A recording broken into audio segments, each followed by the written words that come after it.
Welcome to The Tax Factor, the top 20 business and investment podcast from Blick Rothenberg, the tax, accounting and business advisory firm. This week with Nimesh, Shah and Martin Reynard. I'm Nimesh, Shah, and welcome to The Tax Factor, our top 20 business and investment podcast that keeps you up to date on all things tax. Following last week's sensational episode, the Blick Rothenberg studio floor is littered with empty crisp packets of hula hoops, Monster Munch and Walker's Poppadoms, of course. Clearly, Matt and Ellie undertook a great deal of research into last week's That Story. This week, we have a pension special. Yes, you heard it right, a whole tax factor dedicated to pensions. And I'm joined by pensions hero Martin Reynard, a senior manager at Blick Rothenberg, who spent all of his working life looking into the world of pensions. So Martin, thank you so much for joining us on this week's episode of The Tax Factor and sharing your wealth of knowledge on pensions, a subject which sends shivers down the spine of the most seasoned tax professional. Let's kick off, Martin. Why should everyone be contributing to a pension? Thank you for having me along, Nimesh. Pensions themselves fit into that realm of setting aside, or you and your employer setting aside, money whilst you're working to build up some kind of retirement war chest. When you stop to draw upon in that phase of life, no one says it has to be a pension plan. On that, you may please yourself, but there are certainly plenty of tax incentives to use pensions for that purpose. And just talk about those tax incentives, because I think that's what people associate pensions with. Just touching upon, well, what happens when you contribute to a pension? So within limits, and no doubt we'll get to speak about those, but within limits, pension contributions that you and your employer put in will enjoy tax relief, and currently at the highest marginal rate of income tax that you pay. So that could mean income tax of savings of 20%, 40%, 45% even. And those contributions go into a pension fund that itself will generally be exempt from tax on its growth and income. It's very much a tax deferral exercise, so you will eventually account for and look to pay income tax when you draw retirement benefits, but even then, again, within limits, 25% of that pension fund can be withdrawn tax-free, and you simply pay income tax, quite possibly at a lower rate once you've retired. You will pay income tax on what you draw from the balance. And Martin, you talked about a few restrictions and limits associated with pensions. It sounds too good to be true. All this tax relief on the way in, tax-free income and gains whilst it's in the pension, albeit you get a bit of tax when you retire and take it out of the pension itself. But let's talk about a deeper dive into those restrictions and limits and start with the limit associated with how much you can contribute into a pension, the annual allowance, and a possible opportunity for people listening in about how much they could contribute and maximise contributions before the end of the tax year. So go back to basics on the annual allowance, please, Martin. There are no, strictly speaking, there are no limits on how much you can contribute into a pension, but there's very much a limit on how much you can pay and receive these tax breaks. And that, as you say, is known as the annual allowance. And the annual allowance for the current tax year, 2023-24, is set at £60,000, which means that you and your employer between you can make gross pension contributions this tax year of up to £60,000 with the full tax break. Nothing to prevent more being paid in, but you won't get the tax breaks on that excess. The annual allowance has been with us for many years and has been very varied, to say the least. The 60,000 limit was introduced from this tax year, announced in the budget in March last year. In more recent years, it's been set at £40,000, and earlier years are relevant because if you contribute more in the current tax year in excess of your annual allowance, then you are able to look back at the 3 prior tax years, and to the extent contributions were within an earlier year's allowance, if you can carry forward the unused allowance into the current tax year to cover the in-year excess. And you have until, these things work on a tax year basis, so you have until 5th of April 2024 to make a contribution to pick up whatever allowance you've got for this year, and indeed to start picking up from the 3 prior years. And if you are keen on pensions this year, it's worth doing that by 5th April before the earliest tax year of 2020-21 drops out of the 3-year carry forward.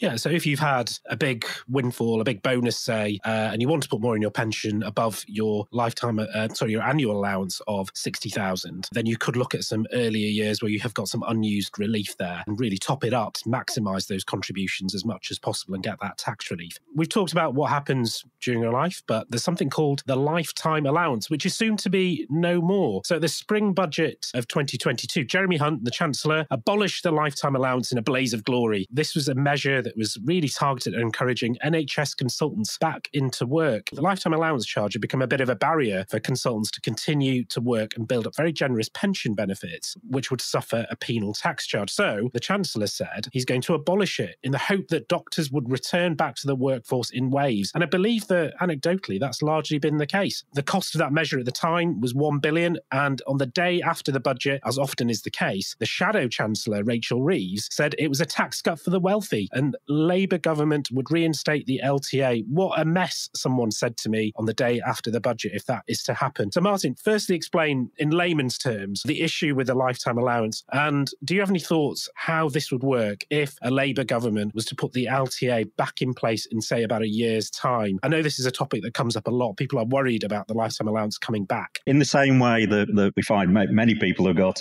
pensions, certainly everybody's got a lifetime allowance. I mean, how much your particular lifetime allowance might be will depend upon history. When introduced in 2006, the lifetime allowance was set at £1.5 million, and it grew incrementally over the following 5 years to reach 1.8 million. There then followed a series of progressive reductions in 2012, in 2014, and by 2016 it was down to just £1 million, having passed through 1.5 million and £1.25 million on the way. It has since, through links to inflation, reached the rather peculiar figure of £1,073,100, but that will remain familiar to many people going forward. But what people have been able to do as those reductions were introduced in earlier years is apply to secure and fix themselves at a higher rate of allowance, albeit conditional on no future contributions paid. So I explain all of that because the statement, everyone's got a lifetime allowance, is true enough. It very much depends on your situation and what you did in the past as to what it would be. Now,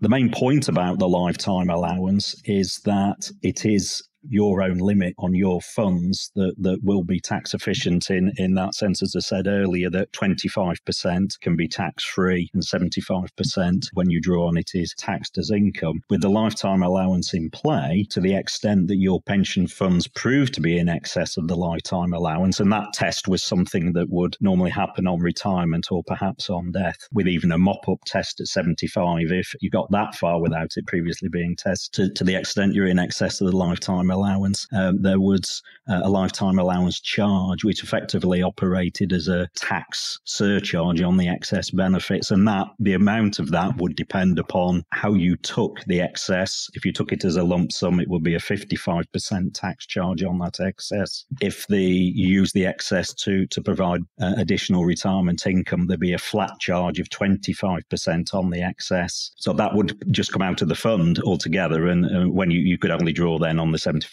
that remained, and you would then pay the income tax. Now, in abolishing the lifetime allowance, what the Chancellor has done is in effect remove those tax surcharges. But what remains is income tax. There's no new extra tax-free money to come out of pensions. The lifetime allowance is in part being replaced by a new lifetime lump sum allowance, which will be equivalent to 25% of whatever your lifetime allowance used to be. So for many people, that's £268,275. Anything you draw from pensions over and above that, you will pay income tax. That fundamentally is unchanged, but what has gone is this surcharge on pension funds. When the Chancellor first announced he was abolishing the lifetime allowance, of course, we thought the whole system was going to be ripped apart and replaced and done away with. That's simply not been the case. It's been more of a rebranding exercise in that many of the old limits regarding what can be paid tax-free as lump sums in lifetime and on death are unchanged, and if anything, are hard written into legislation in pound note figures now. But what, as I say, has disappeared is the tax surcharge.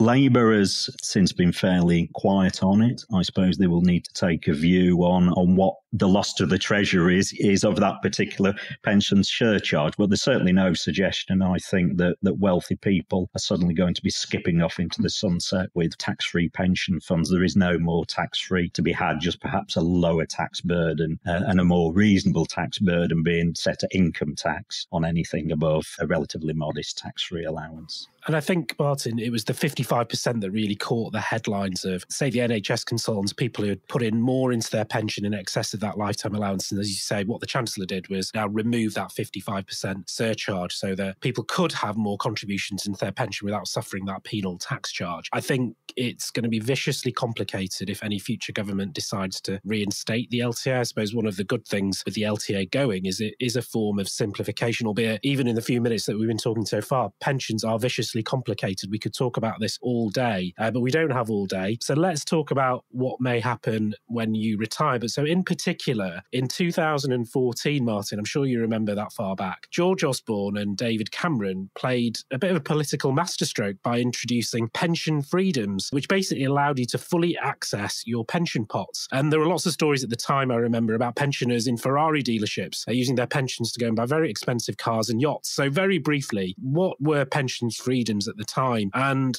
you spotted a bit of a sting when it comes to pension freedoms and accessing your pension pots. So enlighten us a bit more on that possible opportunity to recover some potentially overpaid tax when you are benefiting from pensions freedoms. Yeah, I mean, pension freedoms basically means, well, as long as you're old enough, which is sort of 55 or age 57 from 2028, but as long as you're old enough, you can take what you want when you want and spend it how you like, as long as you're prepared to pay the tax. I mean, hopefully people are a little more rational about using their pension funds to support them in retirement. Prior to that, there had been, the amount you could draw down annually from a pension plan, by and large, had a cap built into the system to ensure some kind of lifetime sustainability, broadly speaking. But from 2015, as I say, those restrictions were removed. It does mean that it's quite common that people might take an ad hoc withdrawal from a pension fund without it being committed to a regular annual or monthly withdrawal. The issue is more a tax come cash flow practicality. To take an example, it might be that someone has no other particular sources of income, but say looks to take a taxable withdrawal from their pension fund of £12,000, which would ordinarily be within their personal allowance, and that's going to be their only withdrawal for that tax year. Whilst taxable, being within the personal allowance, it would not be subject to income tax. Yet the payment itself by the pension company has to be paid through PAYE, and PAYE is not subtle about it. It will assume that this payment you've received is not a one-off, rather it is the first of a series of monthly payments, potentially assuming your actually total income from the year from this pension is going to be £144,000, 12 payments at the £12,000 each. That, as you'll be aware, at that level of income would see you falling into tax bands of 20%, of 40%, of 45%. It would even take away the personal allowance that you were trying to use to get the money tax-free in the first place. So that there would be money deducted at source. It's a peculiar setup, almost akin to employing one person to dig a hole and another person to fill it in, and feeling you've employed two people yet achieved nothing. This system seems set to deduct tax that's not due through the pension provider. Equally, it engages HMRC in repaying that tax that isn't due, and in between you have the poor taxpayer who has to fill in a form, and hopefully they pick the right one of three forms to get that tax back. It's not an ideal system. We struggle to think what an alternative might be. It's obvious why you would use PAYE, but it just shows you one of the complications of trying to draw out your pension funds. The many complications, Martin, with pensions. So if you are driving around in your Ferrari, you may be due some tax back, so definitely worth checking if you have overpaid tax on accessing your pension pots. And I suppose the other side of it, Martin, as well is, and we haven't touched on it so far, is pensions are actually an inheritance tax wrapper as well now, since those rule changes back in 2014. So pension pots can pass freely for inheritance tax purposes, albeit there can be income tax when a beneficiary does draw down on that pension in the future. So worth taking lots of advice around if you are accessing your pensions based on the pension freedoms, think about the inheritance tax implications as well as the income tax implications of what you mentioned. And if you are being pushed into those higher rates of tax, as you say, We have run out of time, but just before we finish off, I get asked all the time, as a tax advisor, is it best to contribute into a pension or an ISA? And I think I know what the answer is here, Martin, but pensions versus ISAs, which one comes out on top? Very quickly, if you're committed to saving for your retirement and you're prepared to wait till you're old enough to get the money, pensions hands down within the limits discussed. But a pension plan's no good to you in your 40s when the latest storms just rip your roof off. For that, you need access. And for those other external savings, and you should have them, use an ISA. Thank you for that, Martin. The pension wins again. That's all we have time for this week. My thanks to Martin Reynard for condensing 30 years of pensions knowledge into about 10 minutes. I'm pleased I have Martin on speed dial when it comes to any of my own pension queries, and it's so important to get specialist input if you are thinking of doing anything with your pension. Is there a topic you're really keen to hear more about and you'd like us to cover? You can visit the Tax Factor page on our website where you'll find a form to contact us. We record the podcast on a Wednesday, so you can message us right up to the time we record. I'm sorry, but we can't give individual advice or responses to messages. I'm Nimesh Shah. Thanks so much for listening to this pension special of The Tax Factor. I hope you've learned as much as I have from Martin. Have a great weekend. That's The Tax Factor. We'd like to thank you for making us one of the UK's top 20 podcasts. Find all our previous episodes wherever you get your podcasts. And join us again next time on The Tax Factor.